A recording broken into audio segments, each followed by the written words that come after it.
টাকা তো ক্যাশ টাকা দিবি বড় জোর তাহলে ভোট দাদা গাড়া কিন আরে কাকিমা কি করছো? এই যে মরিচ শুকাচ্ছি। এ বর্ষাকালে তুমি মরিচ শুকাচ্ছ, রোদই তো নাই। আরে যখন শুকাইছি তখন তো রোদ ছিল, অল্প অল্প শুকাইছে, এখন দেখি রোদও নাই। রান্নার জন্য যা লাগে সব দিব, খালি আগে তো ভাঙা ছাতি ছিল, এখন তো ভাঙা ছাতি নাই। তাও একটা ঢেঢের ছাতি কিনেছি, নতুন ছাতি। হ্যাঁ, ওই ছাতিকে তোমরা ভোট দিও, সব কিছু বাবা।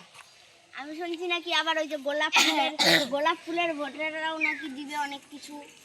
ওদের করে শুনে লাভ নাই, গোলাপ পোলায় খালি সেন দিবে আর শেষ।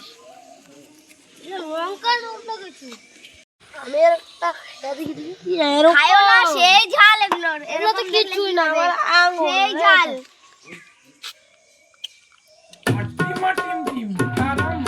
এই ঝাড়ি মানে বললাম, আমি তো খালি বৃষ্টি গায়ে বাড়িতে।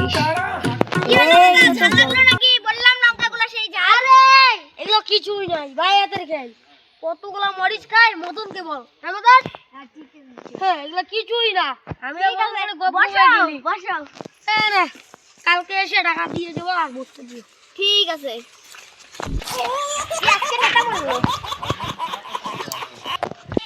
কিন্তু মদন এইগুলো তো জলই নাই, তাড়াতাড়ি আয় ওই পথে যাই। মদন রে, তাড়াতাড়ি আয় মদন। মদন রে, জল দে রে মদন। মদন, কি রে আমার দে রে। আমি ওকে বাড়ি নিয়ে যাবে। মদন রে, আজকে আমি জমের দুয়ার গেলাম হয়। আচ্ছা মদন চল রে। কি রে মদন ছাড়া? হ্যাঁ, আমি তো আরে গাড়ির আওয়াজ, তার মানে ভোটার পুলিশ এসেছে। যদি পার্ট 2 দেখতে যাও তাহলে 10টা লাইক করে দিও।